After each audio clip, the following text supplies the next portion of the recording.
Class 9 অধ্যায় 5 আহবিকার।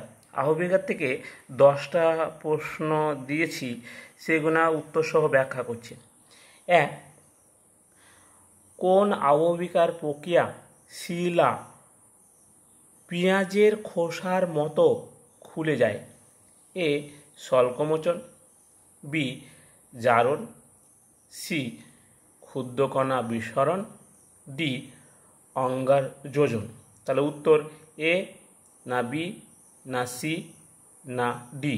তাহলে উত্তরটা এ স্বল্পমোচন। 2, কাস্ট ভূমিরূপ যে আহবিকারের ফলে ঘটে তা হলো এ জারণ, বি অঙ্গাযোজন, সি আর্দ্র বিশ্লেষণ, ডি জৈবিক আহবিকার। তাহলে উত্তর এ না বি না সি না ডি। তাহলে উত্তরটা বি অঙ্গার যোজন।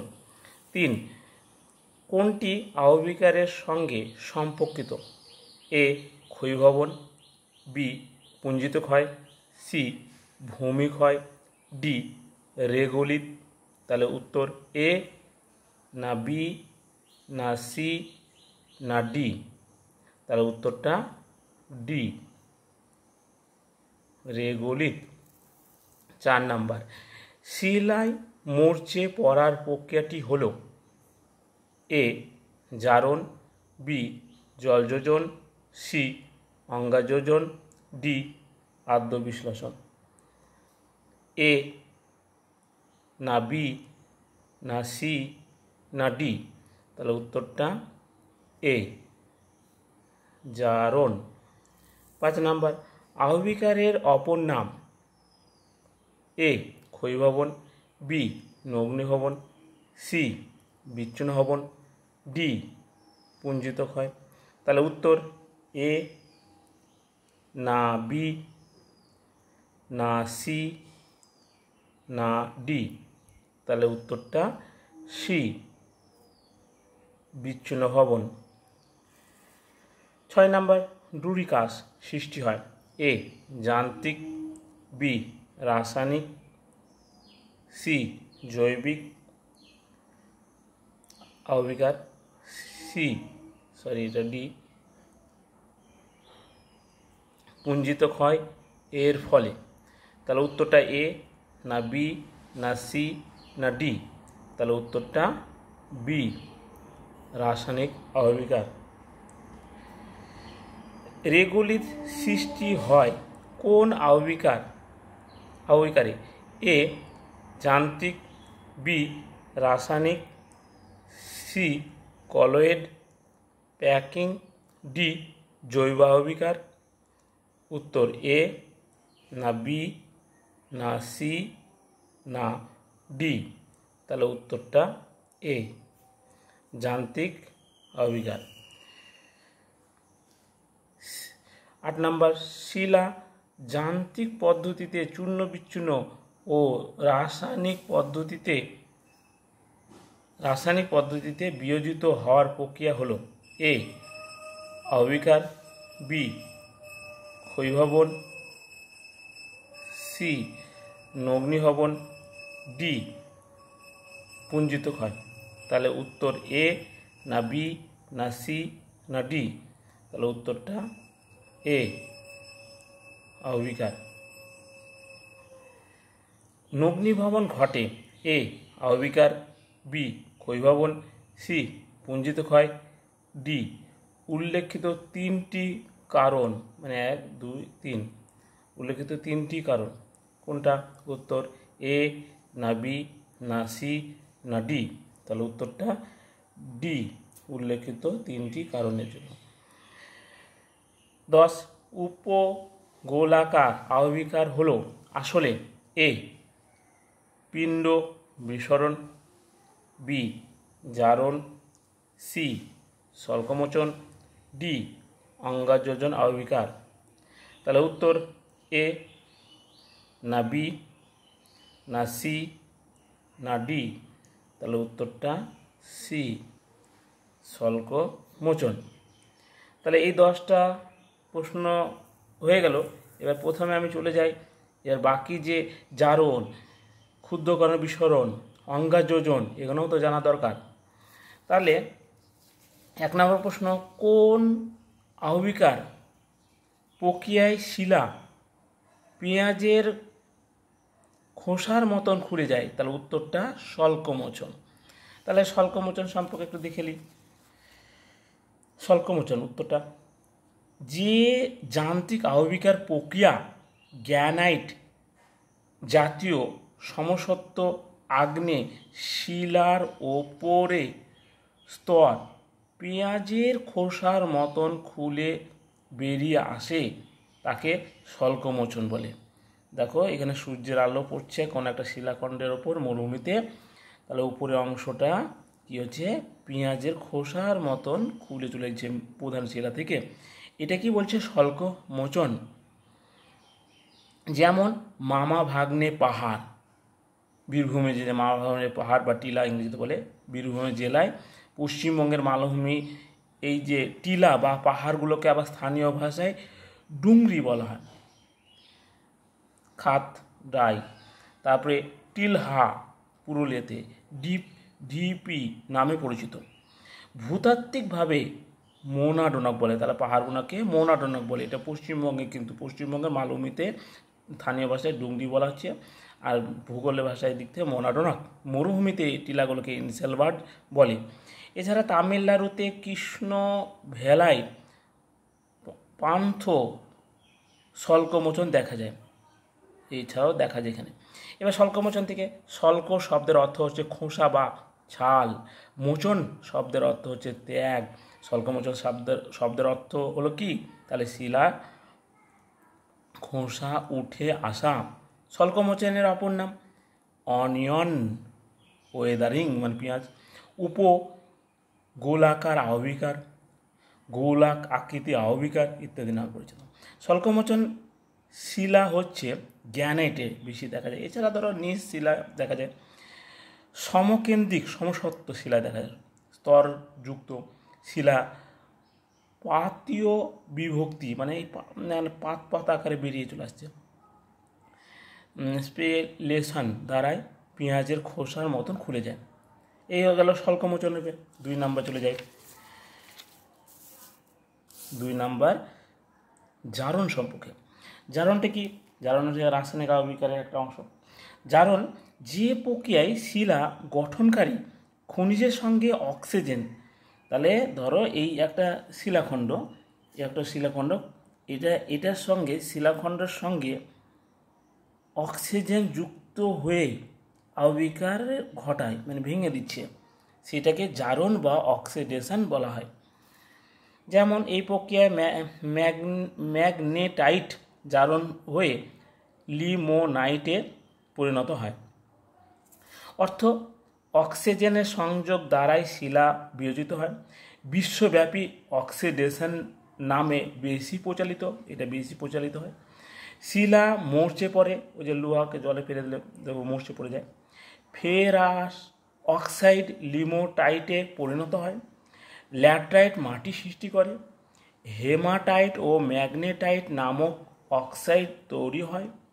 যেমন মঙ্গল গ্রহের পৃষ্ঠদেশে যে রঙটা লাল বা বাদামি হয়, তা জারণের জন্য হয়ে থাকে। 3 নাম্বার ক্ষুদ্রকণা বিস্ফোরণ। এটা যান্ত্রিক আহবিকার ফলে মরু অঞ্চলে উষ্ণতার তারতম্যের বিষম প্রকৃতির শিলায়, বিষম বলতে অনেক রকম মিশ্রিত শিলা, যে প্রক্রিয়া প্রচণ্ড শব্দ করে ক্ষুদ্র খণ্ডে চূর্ণ বিচ্ছিন্ন হয় তাকে বলছে ক্ষুদ্রকণা বিস্ফোরণ। তারা একটা শিলাখণ্ডে অনেক রকম উপাদান আছে, তারা সূর্য তাপ বিভিন্নভাবে গ্রহণ করছে, বিভিন্নভাবে ঠান্ডা হচ্ছে, গরম হচ্ছে, এইভাবে একসময় পিস্তলের গুলির মতন দুম করে বাস্ট হয়ে ভেঙে যাচ্ছে, এটা ক্ষুদ্রকণা বিস্ফোরণ।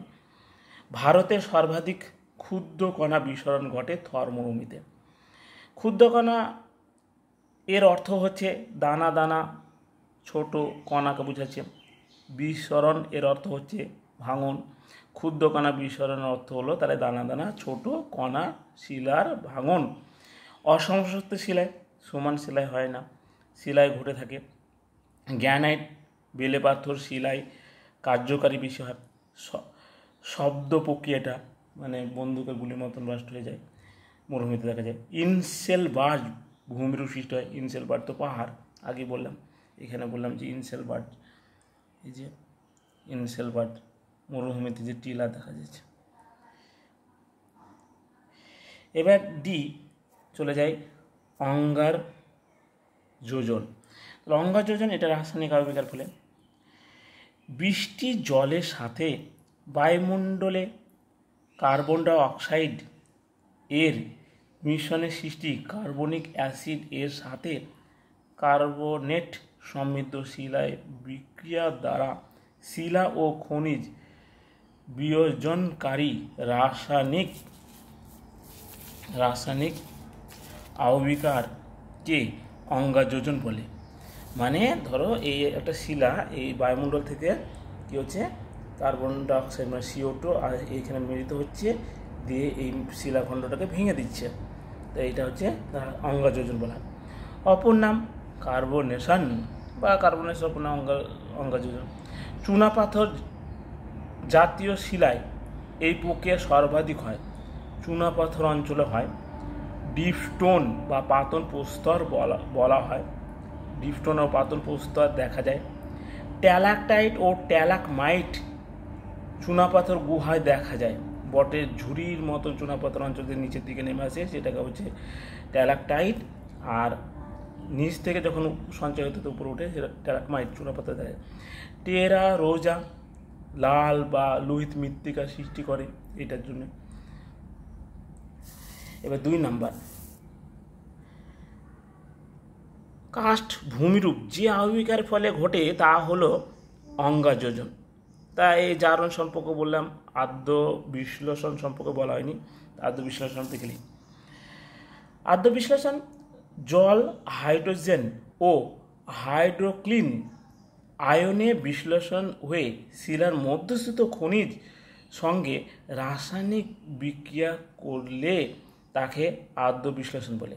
ধরো এখানে এসে ওই জল, হাইড্রোজেন এগুলো মিশ্রিত হলো, এবার এর মধ্যে যে শিলার মধ্যে যে খনিজগুলো আছে সেইগুলো ভেঙে গিয়ে টুকরো টুকরো খণ্ডে পরিণত হয়েছে, সেটা হচ্ছে রাসায়নিক বিক্রিয়ার ফলে ঘটছে, সেটা হচ্ছে আদ্য বিশ্লেষণ। এবার জৈবিক আবির্ভাব। তারপরে 3 কোনটি আবির্ভাবের সঙ্গে সম্পর্কিত? তাহলে উত্তরটা রেগুলিত। তাহলে এবার ক্ষয়ীভবন, পুঞ্জিত ক্ষয়, তারপরে ভূমিক্ষয়, এগুলো আবার কী জিনিস? তাহলে এখানে প্রথম চলে আসছি আবির্ভাব কাকে বলে। আবির্ভাব দেখো যে ভূপৃষ্ঠের শিলাস্তরে যান্ত্রিকভাবে চূর্ণ বিচ্ছিন্ন এবং রাসায়নিকভাবে বিয়োজিত ও শিথিল হয়ে স্বস্থানে নিজের স্থানে অবস্থানকে আবির্ভাব বলে। তাহলে কি এইখানে একটা দেখো উচ্চ ভূমি দেখতে পাচ্ছি, দিয়ে ভেঙে গেল, তার পদার্থগুলো নিজের জায়গাতেই থেকে গেলো, স্বস্থানে নিজের জায়গাতে থেকে গেলো, কোনো উঁচু জায়গার ক্ষয়প্রাপ্ত হয়ে নিজের জায়গাতে গেলো। ধরো একটা গাছ আছে, গাছের পাতা পড়লো, তার নিজের জায়গাতেই পড়ে থেকে গেলো। তাহলে এই যে নিজের জায়গাতেই পড়ে থাকছে মানে স্বস্থান বলছে, তাকে বলছে আবির্ভাব। তাহলে ভূপৃষ্ঠে শিলাস্তরে যান্ত্রিকভাবে, দুটো ভাবে ঘটছে, যান্ত্রিক আর রাসায়নিক। যান্ত্রিকভাবে চূর্ণ বিচ্ছিন্ন হয়, আর ভেঙে টুকরো টুকরো হয়েছে, আর রাসায়নিকভাবে বিয়োজিত ও শিথিল হয়ে যায়, রাসায়নিকভাবে জলের দ্বারাই ভেঙে ভেঙে দিচ্ছে। তারপরে কী হচ্ছে, ভাঙা জিনিসগুলো কী হচ্ছে, স্বস্থানে থেকে নিজের জায়গাতেই থেকে যাচ্ছে, অবস্থানটা কি বলছে আবির্ভাব। আর এখান থেকে যদি কোনো জায়গায় চলে যায়, স্থান যদি চেঞ্জ করে দেয়, আবির্ভাবের উপাদানগুলো যদি চলে যায়, তখন তাকে ক্ষয়ীভবন বলে। তাহলে ক্ষয়ীভবন কাকে বলে? প্রাকৃতিক গতিশীল বহির্জাত শক্তিগুলি। তাহলে প্রাকৃতিক বহির্জাত শক্তিগুলো কী কী? নদী, বায়ু, হিমবাহ, এগুলোর দ্বারা এখান থেকে অন্য জায়গায় চলে যাবে। আবির্ভাবের পদার্থগুলি স্থানান্তর ঘটায়, তাকেই ক্ষয়ীভবন বলে। তাহলে এখান থেকে যখন এগুলো চলে যাচ্ছে, সেগুলোকে স্থানান্তর ঘটানোকেই বলছে ক্ষয়ীভবন। তাহলে পুঞ্জিত ক্ষয় কি? পুঞ্জিত ক্ষয় হচ্ছে উঁচু থেকে নিচের দিকে নামবে মাধ্যাকর্ষণ টানে, এই যে উঁচু থেকে নিচের দিকে নামছে মাধ্যাকর্ষণ টানে, সেটাই হচ্ছে ক্ষয়ীভবন, এই পুঞ্জিত ক্ষয়। তাহলে মাধ্যাকর্ষণ বা অভিকর্ষণ টানে পাহাড় বা পর্বতের ঢাল বরাবর হালকা পদার্থের পদার্থের আলগা পদার্থে নেমে আসাকে পুঞ্জিত ক্ষয় বলে। তাহলে এই আবহবিকার পদার্থগুলো উঁচু থেকে নিচের দিকে মাধ্যাকর্ষণের টানে নিচের দিকে নেমে আসছে। যেমন হিমালয় পর্বত অংশগুলো ভাঙছে, সেটা আস্তে আস্তে সমুদ্র দ্বারা বঙ্গোপসাগরের দিকে নিয়ে চলে আসছে। এটাই হচ্ছে পুঞ্জিত ক্ষয়। আর আবহবিকার ক্ষয়ীভবন আর পুঞ্জিত ক্ষয় এই তিনটেকে একসঙ্গে নগ্নীভবন বলে। আবহবিকার ক্ষয়ীভবন আর পুঞ্জিত ক্ষয় এই তিনটেকে একসঙ্গে নগ্নীভবন। ছোট্ট করে একবার দেখে নিই, যে কোনো শিলাখণ্ডের ভেঙে গিয়ে নিজের জায়গায় পড়ে থাকবে সেটা আবহবিকার, নিজের জায়গায় পড়ে থাকে তাকে আবহবিকার। আর ওই ভাঙার জন্য জিনিসগুলো এক স্থান থেকে অন্য স্থানে চলে যাচ্ছে সেটা হচ্ছে ক্ষয়ীভবন। আর উঁচু থেকে নিচের দিকে মাধ্যাকর্ষণের টানে নেমে আসছে সেটাকে পুঞ্জিত ক্ষয়। তাহলে আবহবিকার ক্ষয়ীভবন আর পুঞ্জিত ক্ষয় এই তিনটাকে একসঙ্গে নগ্নীভবন বলে।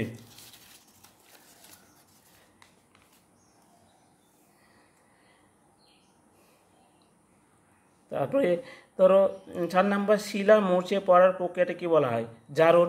জলযোজন, এবং জলযোজনটা বলা হয়নি, জলযোজনটা দেখলি জলযোজন।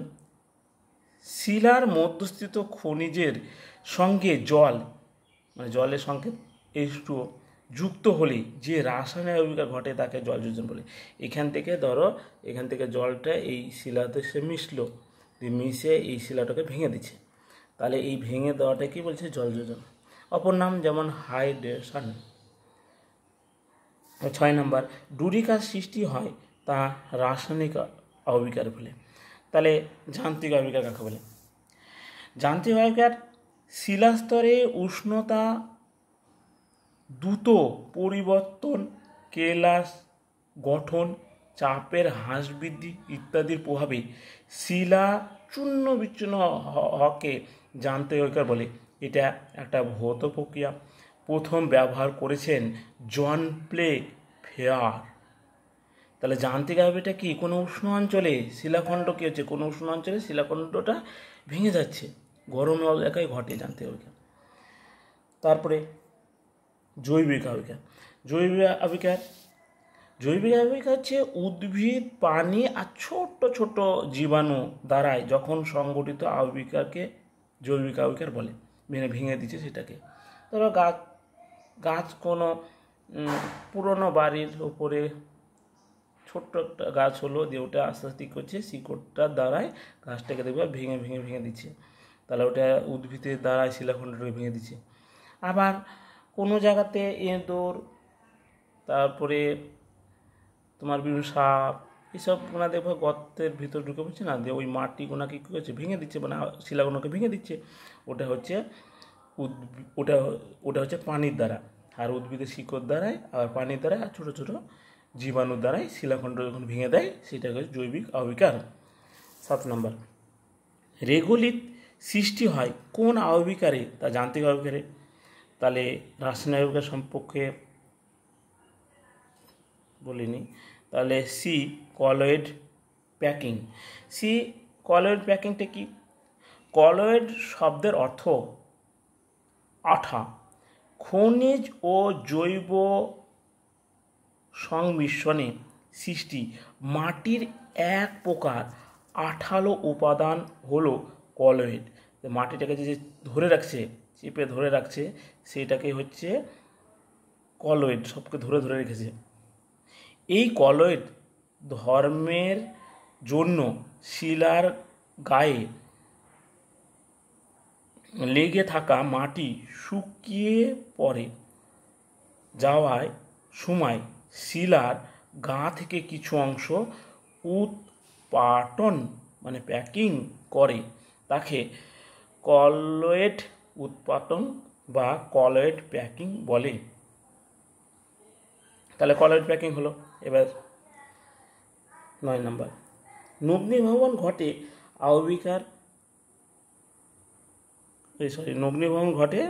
আবহবিকার ক্ষয়ীভবন আর পুঞ্জি ক্ষয়, এই তিনটিকে উল্লেখিত তিনটি কারণে। 10 নম্বর, উপগোলাকৃত আবহবিকার হলো আসলে সেটা হচ্ছে স্বল্পমোচন। তাহলে এবার চলে যাই পিণ্ড